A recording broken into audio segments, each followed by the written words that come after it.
하나님 말씀 고린도전서 1장 18절에서 25절까지입니다. 고린도전서 1장 18절에서 25절까지 한 절씩 교독하도록 하겠습니다. 십자가의 도가 멸망하는 자들에게는 미련한 것이요 구원을 받는 우리에게는 하나님의 능력이라.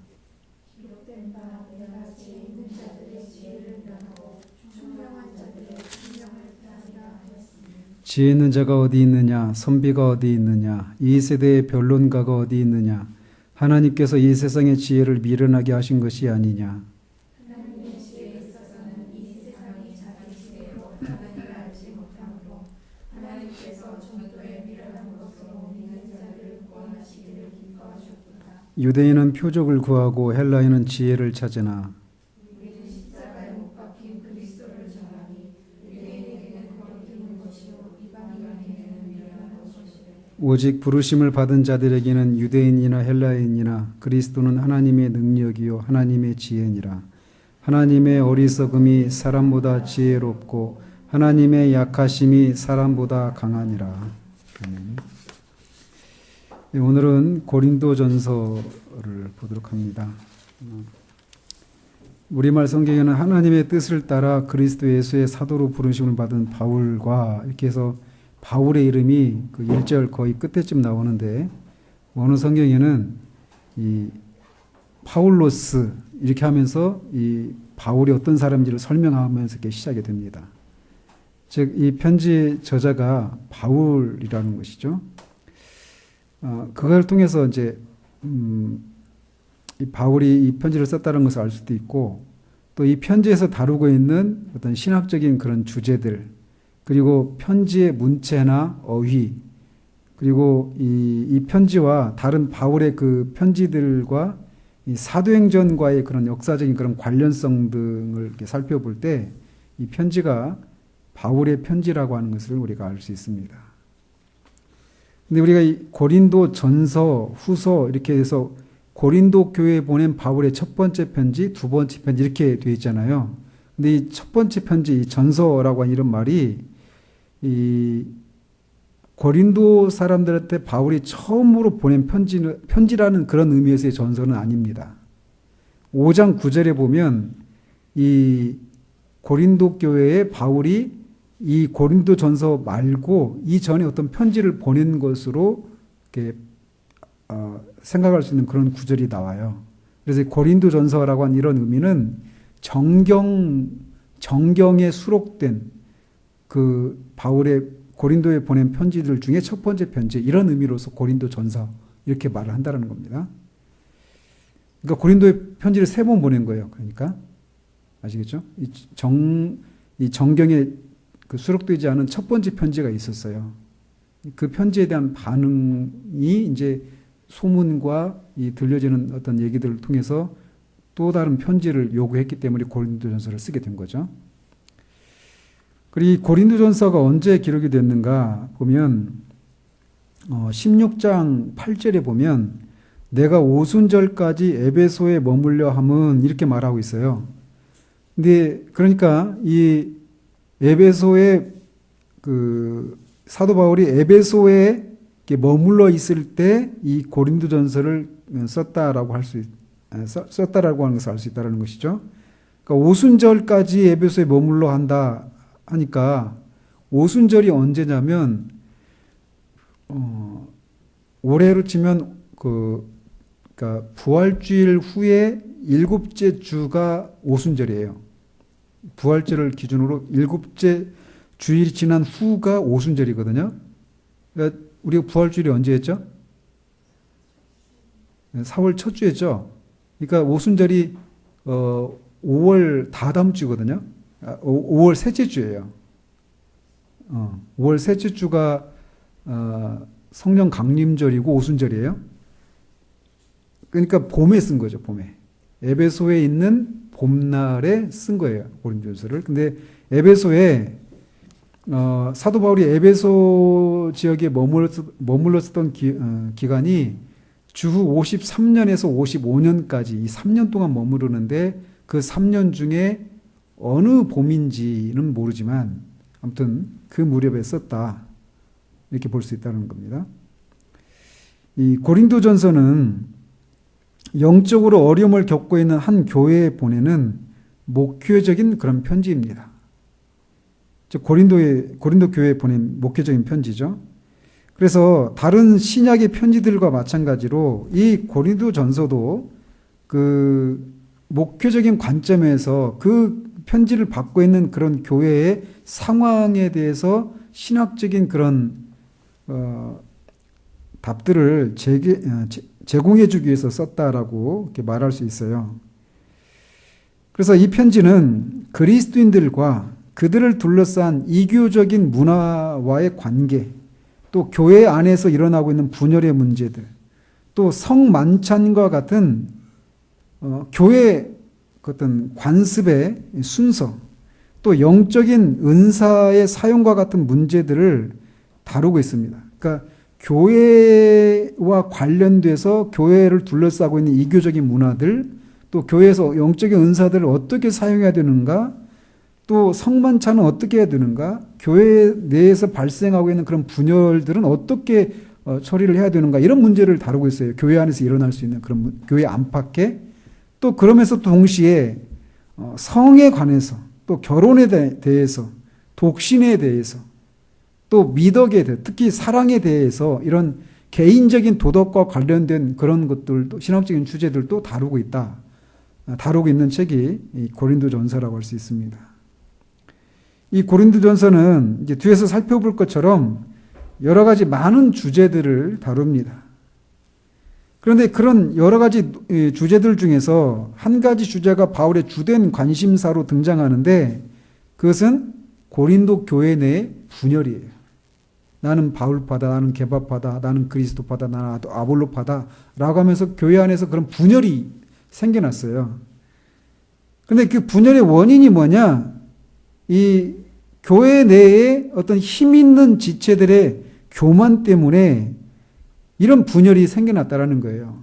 그래서 그 분열의 문제를 해결할 필요를 느꼈던 겁니다. 왜? 그 분열이 교회가 복음의 진보를 위해서는 분열이 없이 하나가 되어야 되는데, 그게 분열이 생긴 거예요. 그래서 그 분열의 문제를 다루고 있다는 것입니다. 그리고 더 나아가서 이 분열의 원인이 뭘까요? 내가 다른 사람보다 더 낫다라고 하는 이런 생각에서 나온 거예요. 그래서 그런 분열적인 생각을 버리고 약한 자들의 믿음을 세워주고 불신자들에게 효과적으로 복음을 전하기를 원하는 것, 이것이 이 고린도전서 전체적인 주제라고 할 수 있습니다. 교회 내에 있는 분열의 문제, 그리고 분열의 원인은 내가 다른 사람들보다 낫다라고 하는 이런 생각에서 나온 것인데, 그 생각들이 복음의 진보를 이루지 못하게 한다라는 거예요. 그래서 그런 것들을 없애고 믿음이 약한 자들을 세워주고 불신자들을 향해서 복음을 전할 수 있도록 하기 위해서 이런 문제를, 가장 큰 문제는 그거인데, 그걸 다루기 위해서 이 고린도전서를 썼다라고 할 수 있습니다. 물론 다른 주제들도 있어요. 그 다른 주제들은 뒤에서 살펴보도록 하고요. 이 고린도라고 하는 도시가 이 그리스와 펠로폰네소스 반도를 연결하는 그런 지역 위에 위치하고 있는 도시입니다. 그래서 그런 교통의 그 요지에 있어요. 그러다 보니까 이 해상교통의 그런 교차로에 차지하고 있는 그런 도시였어요. 그래서 대체적으로 어떻습니까? 해상교통이 뭐 부산이나 인천이나 이렇게 해상교통이 그 빈번한 도시들은 어떻게 했어요? 경제적으로 굉장히 부유하죠. 부유하고 또 여러 문화들이 들어오고 나가고 하고, 또 그 문화들 속에 다 뭐가 연결되어 있냐면 이교도들과 이교의 그런 신들과 다 연결되어 있단 말이에요.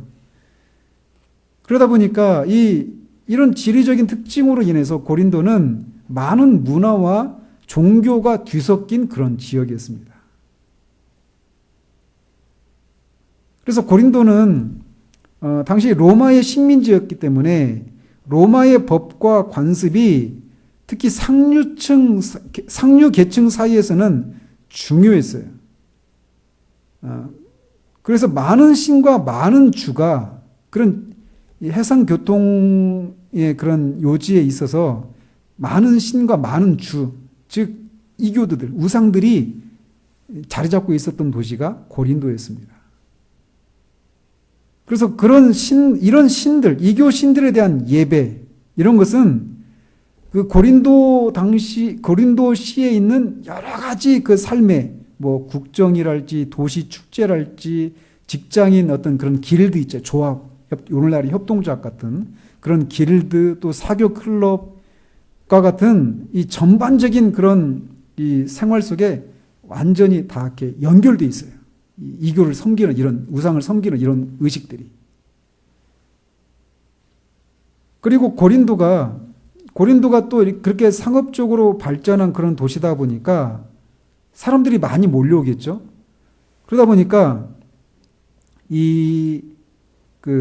옛날에 그리스 아테네에 이게 뭐죠? 그게 아니라 소피스트들 있잖아요. 소피스트들 이 사람들이 사람들한테 말을 이렇게 웅변하는 걸 가르쳐 주고 돈을 벌었거든요. 근데 그런 사람들이 많이 몰려들었어요. 이 고린도라고 하는 도시가. 그런 분위기 속에서 그러니까 이교도들을 섬기는, 그러니까 이교 신을 섬기는, 우상을 섬기는 그런 문화, 그런 종교와 그것들이 사회 전반에 다 이렇게 물들어 있는 그런 배경을 가진 그런 분위기 속에서 바울이 예수 그리스도의 복음을 전하고 그 결과 그곳에 교회가 세워진 것입니다. 바울은 로마에서 온 새로 사귄 그 두 친구인 브리스길라와 아굴라를 통해서 사역에 도움을 받았는데 이 두 사람은 바울처럼 지난주에 말씀드렸죠. 지금 이름이 생각 안 나네요. 그 로마의 황제 때 그 로마 교회에서 유대인들이 다 추방당했잖아요. 그죠? 그때 이 사람들도 추방당했거든요. 브리스길라와 아굴라도. 근데 이 사람들도 그렇게 로마에서 추방된 유대인이었고 또 바울처럼 이 천막을 제조하는 그런 천막 제조업자들이었어요. 그래서 바울과 브리스길라와 아굴라 이 두 부부와 바울이 50년대, 주후 50년대 초에 고린도에서 18개월을 1년 반 동안을 지냅니다. 그리고 바울이 그 후에 유대와 수리아에 잠시 머문 후에 에베소로 갔어요. 그리고 그 에베소에서 이 고린도 교회에 편지를 보낸 겁니다. 그래서 브리스길라와 아굴라도 이미 그러니까 바울이 에베소에 가기 전에 에베소에 도착해 있었습니다. 그리고 그 에베소에서 누구를 만났냐면 아볼로라고 하는 사람 있죠. 그 아볼로를 만나서 브리스길라와 아굴라가 그 예수 그리스도의 그 복음을 더 선명하게 밝혀주죠. 그 바울이 에베소에 도착했을 때는 이미 그런 상황이었어요. 브리스길라와 아굴라가 아볼로를 만나서 이미 에베소에 머무르고 있었던. 그때 이제 그 바울이 에베소에 있었던 거죠. 그래서 그렇게 바울이 에베소에 가서 3년 동안 머물렀어요. 그리고 말씀드린 것처럼 어느 시점에 이 고린도전서 5장 9절에서 언급한 다른 데에는 알려지지 않은 편지를 고린도 사람들한테 먼저 썼습니다. 그래서 5장 9절에 보면은 내가 너희에게 쓴 편지에 음행하는 자들은 사귀지 말라 하였거니와 이렇게 되어 있어요. 5장 9절에 보면 보세요. 지금 고린도 전서가 처음 보내는 편지라면 이렇게 말하는 게 맞지 않죠. 그죠? 그러니까 5장에서 지금 음행의 문제를 다루고 있거든요. 근데 이 음행의 문제를 이미 이 사람들한테 전했던 거예요. 이 고린도 도시가 그런 여러 가지 문화와 이교도들이 이렇게 모여드는 그런 도시여서 성적으로도 굉장히 문란한 그런 도시였습니다. 그래서 이 음행의 문제가 교회 안에도 들어온 거예요. 그래서 그 문제에 대해서 이미 한번 편지를 보낸 적이 있어요. 근데 그걸 그 전에 편지에 썼다라고 하는 것을 이렇게 말하고 있는데, 그러면서 5장 9절에 있는 것처럼 이 고린도 전서를 쓰게 된 원인이 무엇인지를 그 첫 번째 그 편지를 쓰게 된 원인이 무엇인지는 알려져 있지 않아요. 그 편지가 없으니까. 그렇지만 이 음행의 문제라고 하는 것이 고린도 교회에서 고질적인 문제였다라고 하는 것을 알 수 있다라는 것이죠. 이 알려지지 않은 첫 번째 편지에서도 음행의 문제를 다루었었고, 이 고린도 전서에서도 다시 음행의 문제를 다시 다루고 있는 이것을 봤을 때 음행의 문제가 이 고린도 교회에서 아주 고질적인 그런 문제였다라고 하는 것을 우리가 알 수 있게 된다는 겁니다. 그런데 이렇게 첫 번째 보낸 편지를 고린도 사람들이, 이렇게 교인들이 받고 나서 그 편지를 오해했다라는 거예요. 그 편지의 내용에 대해서. 그리고 그랬을 뿐만 아니라 분열과 음행과 또 사회적인 우월 의식 등 이런 문제들이 교회 안에 있어서 아주 골칫거리다라고 하는 것을 구두 보고를 통해서 받은 거예요. 그리고 그와 거의 동시에 결혼, 이혼, 이방 종교 행사에 참여해야 되는지 말해야 되는지, 또 공중 예배, 이 공적인 예배에서 어떻게 예배를 드려야 되는지, 또 그리스도인의 몸의 부활에 대한 이런 어떤 신학적인 혼란 상황들이 교회 안에, 고린도 교회 안에 있다라고 하는 것을 바울이 들은 거예요. 이 첫 번째 편지를 보냈는데 그 편지에 대해서 다뤘던 것 중에 한 주제가 음행이었어요. 그리고 근데 그 다른 주제들은 뭔지는 몰라요. 어떤 주제들을 다뤘는지는 전해지지 않으니까. 근데 그 편지를 보냈음에도 불구하고 여전히 교회 안에 그런 음행의 문제를 포함해서 분열의 문제, 고린도 전서에서 다루고 있는 여러 가지 문제들이 있다라고 하는 것을 듣고 이것에 대한 답을 제공하기 위해서 이 고린도 전서를 썼다라는 것입니다.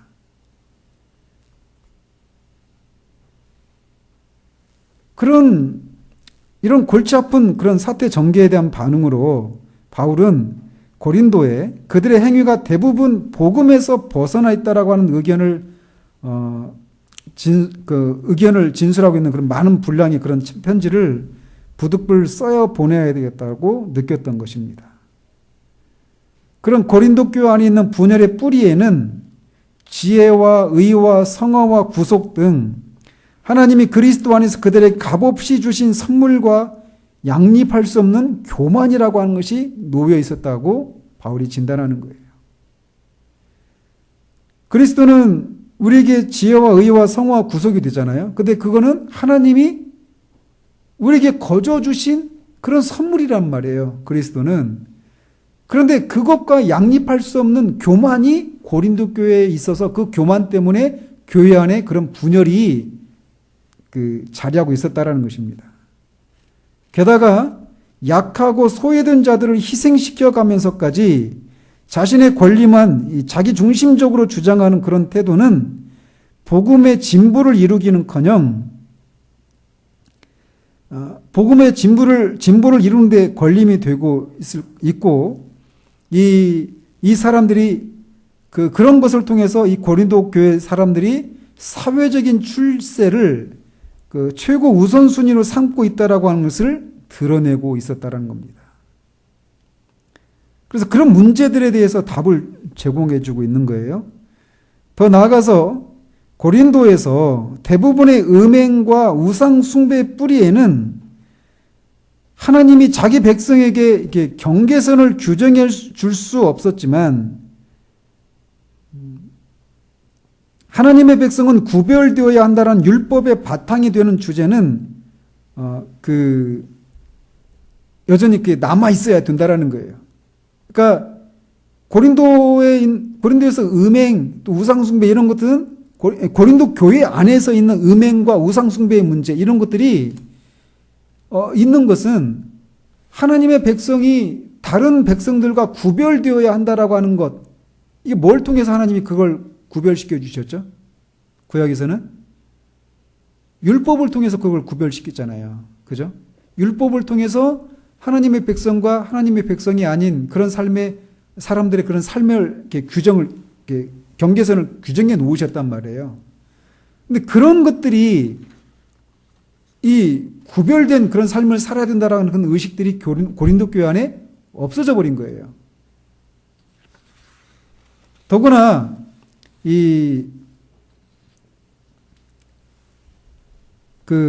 모든 그리스도인들 안에 하나님의 성령이 내주하시고 신자들은 부활하시고 살아계시는 그리스도와 함께 누리는 그런 새로운 연합을 누리는 사람들인데 그런 것들을 이들이 의식하지 못한 채 세상과 전혀 구별되지 않은 모습으로 음행을 행하고 우상숭배를 행하고 불순한 그런 불결한 그런 삶을 살고 있었다라고 하는 것을 이제 바울이 진단을 하고 그것에 대한 답을 제공해 주는 거예요.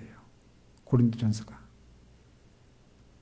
그래서 대체적으로 이 고린도전서에서 흐르고 있는 이 어조는 굉장히 엄합니다.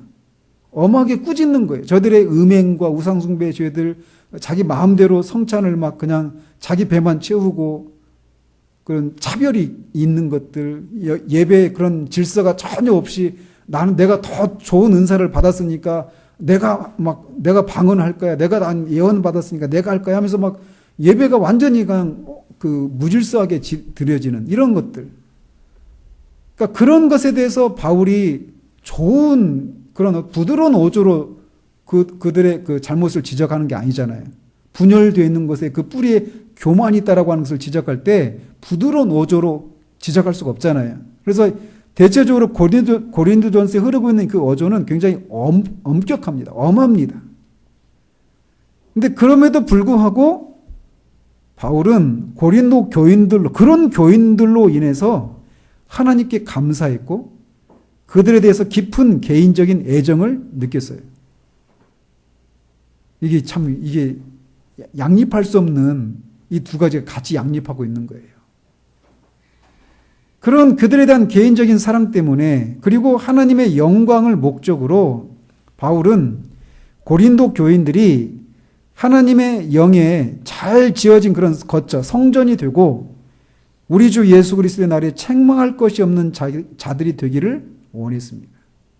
궁극적으로 고린도전서를 기록한 목적은 그 고린도 교회 안에 있는 여러 가지 문제들에 대해서 책망하고 그들이 왜 그런 삶을 살면 안 되는지에 대한 대답을 하면서 동시에 그렇게 한 목적이 뭐냐? 이들에 대한 사랑 때문이었어요. 그리고 이들이 그리스도 예수의 날에 하나님 앞에 영광스러운 모습으로 드러나기를 원하는 마음으로 이 편지를 썼다라는 것입니다. 이 고린도 전서에서 다루고 있는 핵심 주제들을 보면 크게 5가지를 살펴볼 수 있습니다. 첫 번째로 교회는 하나님의 성령의 거처이므로 교회를 구성하는 사람들은 서로를 세움으로써 연합을 위해서 힘써야 한다라는 것입니다. 이 고린도 이 성도들이 교회를 이루고 있잖아요. 근데 교회는 성령이 거하시는 전이라는 거예요. 성전이라는 것입니다. 성전은 어떻게 이루어져 있어요? 하나의 돌로 이루어졌나요? 여러 돌이 쌓여서 성전이 이루어졌잖아요. 그래서 그 각 성전을 구성하는 각 교회 구성원 하나하나가 서로를 세워주고 연합을 위해서 힘써야 한다라는 것이에요. 그러니까 내가 다른 사람보다 낫다라고 생각하고 또 자기만 생각해서 성찬도 막 먼저 포도주를 다 마셔버리고 그래서 취하는 사람이 있고 어떤 사람은 먹지도 못하는 사람도 있고 이렇게 그러니까 자기만 생각하는 이런 것이어서는 안 된다는 거예요. 왜 성만찬에 대해서 그렇게 하느냐? 그 뿌리에는 이 교회가 성령에 거하시는 전으로서 성전을 구성하는 구성원 한 사람 한 사람이 서로를 세워주고 연합을 이루는 데 힘을 써야 된다라는 이 사상이 없기 때문이라는 것이죠. 그러니까 나만 생각하는 거예요. 나만. 그러니까 그런 분열이 있고 그런 예배나 성만찬에 있어서 그런 무질서함이 생겨나게 되었다. 그걸 이제 얘기해 주고 있는 거예요. 두 번째로 그렇다면 어떻게 실제적인 방법으로 어떻게 교회를 세워야 되는가? 그거를 이제 다루죠. 당연히 이어서. 첫 번째로 그리스도인은 믿음이 연약한 이들에 대해서 민감해야 한다라는 것입니다. 그래서 이 고린도에 있는 사람들은 그것 때문에 분열이 생겨난 거예요. 이게 제사 지냈던 그런 음식들을 먹어도 되는지 안 되는지 이 문제 가지고 교회 안에 분열이 생겨난 거예요. 먹는 사람은 우상은 다 가짜신이야 하시는 한 분밖에 안 계셔. 그러니까 우상한테 절한 것은 아무런 의미가 없어. 그러니까 거기에 있지도 않은 신한테 드린 그 제물을 먹는 게 무슨 문제가 있어 하면서 그냥 제사 드린 제사 음식을 그냥 먹었습니다. 근데 그들의 신앙이 어때요? 바르죠. 문제가 안 돼요. 그들의 신앙은 바른 거예요. 그 신학적으로 문제가 없습니다. 근데 어떤 사람은 어떻게 우상한테 드린 제물을 먹을 수 있어 하면서 못 먹어요. 그래서 먹는 사람은 먹지 못하는 사람들 보면서 믿음이 없다라고 책망하고, 먹지 못하는 사람은 먹는 사람을 보면서 어떻게 믿음이 좋다는 사람이 어떻게 저런 걸 먹을 수 있어 하면서 서로 판단하고 분열을 일으키는 거예요. 근데 그 뿌리에 뭐가 있느냐? 믿음이 강하다고 하는 사람들이 믿음이 약한 자들을 그들을 생각하지 않는 것 때문에 그렇다는 것이죠. 마찬가지 우리 안에서도 우리는 자유할 수 있어요. 우리가 취하는 행동이, 어떤 선택이. 근데 그것 때문에 누군가가, 우리의 그런 자유함 때문에 누군가가 그 신앙에 타격을 입거나 어떤 시험에 들거나 그런 일이 있으면 그 사람을 세워주는 그런 결정을 해야 된다는 것이죠. 그래서 성령의 전인 교회가 서로를 세워주고 연합을 이루는데 그 실제적인 방법으로 먼저는 믿음이 연약한 자들에 대해서 민감해야 한다는 것입니다. 또 두 번째로, 그리스도인은 문화적으로 민감한 복음 전도를 통해서 불신자들을 얻어야 한다는 것이에요. 그러니까 유대인에게는 유대인에게로, 헬라인에게는 헬라인에게로 이렇게 말하잖아요.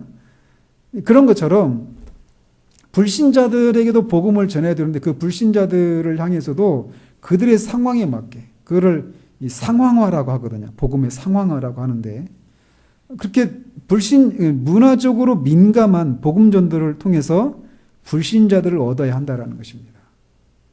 또 세 번째로, 그리스도인은 함께 있는 불신자들이 믿음에 이를 수 있도록 예배를 드려야 한다는 것입니다.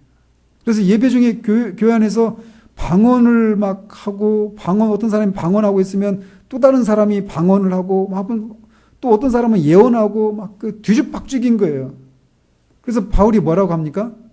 성령의 은사를 받을 때 순서를 따라서 하라고 그래요. 어떤 사람이 방언하고 있으면 다음 사람은 기다리라는 것이죠. 근데 방언만 하고 있으면 불신자들이 들어왔을 때 저 사람들 미쳤다라고 할 거 아니냐. 통역하는 사람이 없으면 방언하지 말라라 이렇게 얘기해요. 근데 방언은 불신자들 향해서는 유익하지 않다라는 것이죠. 뭘 하기를 힘쓰라고 그래요? 예언하기를 힘쓰라고 하죠. 그래서 이 예배에 있어서도 예배에 참여하고 있는 불신자들이 믿음에 이룰 수 있도록 예배를 드려야 된다. 이거를 얘기하고 있어요.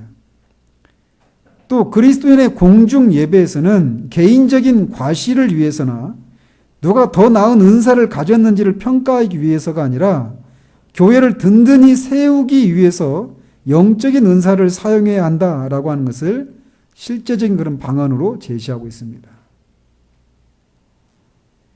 또 이제 개인적인 그런 도덕과 관련된 그런 것도 다루고 있는데, 특별히 성 문제입니다. 음행의 문제들. 그래서 이 성적인 이런 관계는 신자와 그리스도와의 연합만큼이나 그 남녀 사이의 그런 깊은 연합을 형성하는 것이에요. 그래서 이 성적인 그런 행위 이런 것은 결혼에 국한되어서 해야 된다라고 하는 것을 말해주고 있습니다. 그리고 또 세례 문제, 성찬의 문제도 다루고 있는데, 이 세례와 성찬은 둘 다 아주 중요한 것이긴 하지만 복음에 대한 개인적인 믿음과 하나님이 명하신 대로 살아가는 일에 대해서는 부차적인 그런 개념이다라고 하는 것을 여기서 말해주고 있어요. 또 이 고린도전서 15장에서 다루고 있는 주제가 부활인데, 예수님의 이 죽은 자들 가운데서 육체적인 부활은 기독교 신앙 및 실천에 있어서 핵심적인 요소다라고 하는 것을 이 고린도전서에서 다루고 있는 주제라고 할 수 있습니다. 마지막으로 이 구원사적으로 고린도전서가 차지하고 있는 위치는 이렇습니다. 그리스도인은 하나님의 소유된 백성이고 사람의 가족, 그리스도의 몸, 성령의 전 이렇게 묘사할 수 있는 사람들입니다. 한 사람 한 사람 안에 성령이 거하시는 각자가 성전이거든요. 그리고 그 성전을 구성하고 있는 또 각 개인들이어서 구약의 하나님의 백성이 이스라엘에게 하나님이 세상 나라에서 구별된 그런 나라로 서기를 원하셨던 것처럼 그것에 대한 성취인 교회도 그리스도인들도 하나님의 성품을 반영하는 그런 거룩한 공동체로 서야 한다라고 하는 것을 말하고 있는 책이 고린도전서라고 할 수 있습니다. 이런 내용들을 중심으로 우리가 고린도전서를 읽으면 고린도전서 말하고 있는 전체적인 그런 내용들을 우리가 다 놓치지 않고 있다고 할 수 있겠습니다. 기도하겠습니다. 하나님 아버지, 고린도전서가 고린도에 자리하고 있었던 고린도 교회가 직면한 분열과 음행과 결혼과 성적인 문제, 이혼의 문제들, 우상 제물을 먹는 문제들, 공적인 예배에 있어서의 그런 무질서함들, 이런 다양한 문제들에 대해서 성경을 통해서 그가 답을 제시하기 위해서 쓴 책이 고린도전서라고 하는 것을 우리가 보게 됩니다. 그 분열의 가장 중심에 분열의 문제가 있는데 그것은 그들이 그리스도로 하나님의 선물인 그리스도를 거저 받았다라고 하는 것과 양립할 수 없는 내가 다른 사람들보다 더 낫다라고 하는 그런 교만이 뿌리에 자리 잡고 있기 때문에 분열의 문제가 생기고 믿음이 연약한 자들을 돌보지 않는, 그래서 결국은 복음의 진보에 장애가 되는 그런 모습으로 드러나 있는 교회 현실을 문제 해결하기 위해서 이 편지를 쓴 것을 보게 됩니다. 하나님, 그렇기 때문에 결국은 바울이 이 편지를 통해서 그들이 이방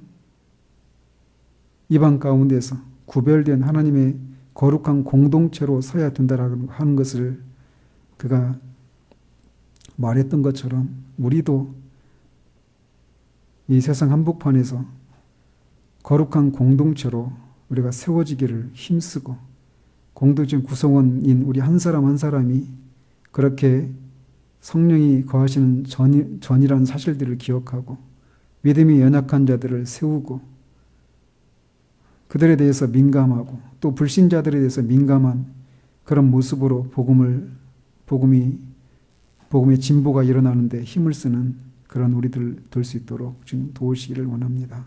예수 그리스도 이름으로 기도합니다. 아멘. 찬송가 221장